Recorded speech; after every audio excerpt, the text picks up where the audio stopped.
దొంగతనం. దొంగతనం అంటే ఏంటి? దొంగతనం అంటే ఏంటి? దొంగతనం అంటే రాత్రి వెళ్ళి బ్యాంక్కి కమిషన్ అండి, ట్యాక్స్ లేదు, లేకపోతే ఎవరైనా పనులకి వెళ్ళిపోయినప్పుడు వాళ్ళ ఇంట్లోకి వెళ్ళి ఏదో తెచ్చేయడం దొంగతనం అంటే. లేదా మీలో ఎవరైనా దేవుడి దగ్గర దొంగతనం చేసిన వాళ్ళు ఉన్నారండి? నేను ఒకప్పుడు దేవుడి దగ్గర దొంగతనం చేసి ఉండండి. నేను అది తర్వాత చెప్పాలని ఇప్పుడు చెప్పేస్తున్నానండి. అది ఇక్కడ ఈ వాడి దగ్గర చెప్తేనే నాడుతుందండి. ఇప్పుడు మనకి నేను దేవుడి దగ్గర దొంగగా వెళుతున్నానా, దొంగతనం చెడుతానమే అని లిస్టులోకి వెళ్ళిపోయినప్పుడు దేవుడి దగ్గర దొంగతనం చేసే వాళ్ళు ఎవరైనా ఉన్నారా? పోయి బాబోయ్, ఒకసారి వెళ్దాం. మలాకి గ్రంథం 3వ అధ్యాయము 8, 10 వచనాలు చదవండి ఒకసారి. నేను ఈ మాట దగ్గర అడుగుతున్నాను, త్వరగా తీయాలి. మలాకి గ్రంథం 3వ అధ్యాయము 8 నుండి. మానవుడు దేవుని యొద్ద దొంగిలునా? అయ్యోయ్, మానవుడు దేవుని యొద్ద దొంగతనం చేయొచ్చా? అయితే మీరు నా యొద్ద మీరు దొంగతనం చేస్తున్నారు. దేవుడు ఏమంటున్నాడండి? ఇశ్రాయేలులారా, మీరు నా యొద్ద దొంగతనం చేస్తున్నారు. దేవుడి దగ్గర అంటండి ఇశ్రాయేలీలు దొంగతనం చేస్తున్నారు అంటండి. ఏంటి? దేవుడు ఎక్కడ ఉన్నాడండి? పరలోకంలో ఉంటాడు. ఇశ్రాయేలీలు ఎక్కడ ఉన్నారండి? భూమి మీద ఉన్నారు. మరి దేవుడు ఏమంటున్నాడండి? నా ఎంత దొంగతనం చేస్తున్నారంటే ఇప్పుడు పరలోకానికి వెళ్ళి దేవుడు ఆస్తిని కొట్టుకొచ్చేస్తున్నారు ఇశ్రాయేలీలు. మరి ఏంటంట? చదువుదాము. దేని విషయంలో మేము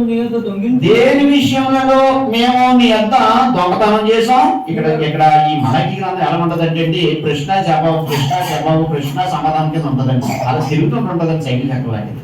అంటే దేవుడు ఏమన్నాడంటే, ఇశ్రాయేలులారా, మీరు నా యొద్ద దొంగతనం చేస్తున్నారు మీరు అని దేవుడు అంటే, వాళ్ళు ఏమంటున్నారంటే మేమెక్కడ దొంగతనం చేసాం అని తిరిగి దేవుడిని అడుగుతున్నారండి వాళ్ళు.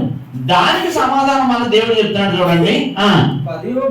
10వ భాగమును ప్రతిష్ఠిత అర్పణను ఇయ్యక దొంగిలించారు. అంటే దేవుడికి రావలసిన భాగాన్ని, దేవుడికి ఇవ్వవలసిన భాగాన్ని ఇవ్వకపోతే అది ఎవడన్నాడు? దొంగ. దేవుడు నాకు ఇచ్చిన కూలిపనులో నుండి, దేవుడు నాకు ఇచ్చిన జీతంలో నుండి దేవుడికి నేను ఇవ్వవలసింది ఎంత అది పక్కన పెట్టేయాలండి.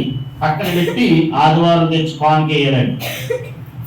లేదా సువార్తికుడు ఇంటికి వస్తే ప్రార్థన చేసి కానుక వేయాలి. సువార్తికుడికి ఇంటికి వచ్చి ప్రార్థన చేసి కదరు పాల్గొంచండి కదరు అది యథార్థవంతుడు. అలాగే దేవుడికి ఇవ్వకుండాను ఏమే అడుక్కున్నాడు వచ్చాడు 10 రూపాయలు వేసిపో, 10 రూపాయలు వేసే గేట్ దగ్గర ఉన్నాడు అన్నట్టుగా ఇలా ఆదివారం కదా ఓ 5 రూపాయలు వేద్దాం, ఓ 10 రూపాయలు వేద్దాం. అది దేవుడికి ఇచ్చే పద్ధతి కాదండి. అది అడుక్కునేవాడికి వేసే పద్ధతి. అది దేవుడికి ఇచ్చిన దాంట్లో నుంచి దేవుడికి రావాల్సిన భాగాన్ని ఇవ్వకపోతే వాడు ఎవడన్నాడు? దొంగ. ఒక ఇంట్లో నుంచి ఏదో మనుషులు అడ్డుపోతే దొంగ అదండి, ఇల్లు దొంగే. సరే, నేను ఇవ్వట్లేదు, ఇలాగా ఆరాధన బైబిల్ అట్టుకుని వచ్చేసాను. దేవుడు ఇక్కడ ఉన్నాడు ఆదివారం. ఏమంటాడు చెప్పండి? ఓ నా ప్రియ కుమారుడారా అంటాడా?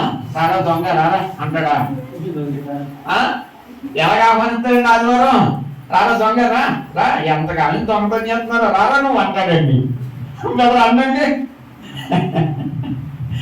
ఒక స్త్రీ ఉన్నారనుకోండి, అమ్మ ఓ నా ప్రియ కుమార్తె రామ్మ అందండి, రామ్మ దొంగదారా అంటాడండి.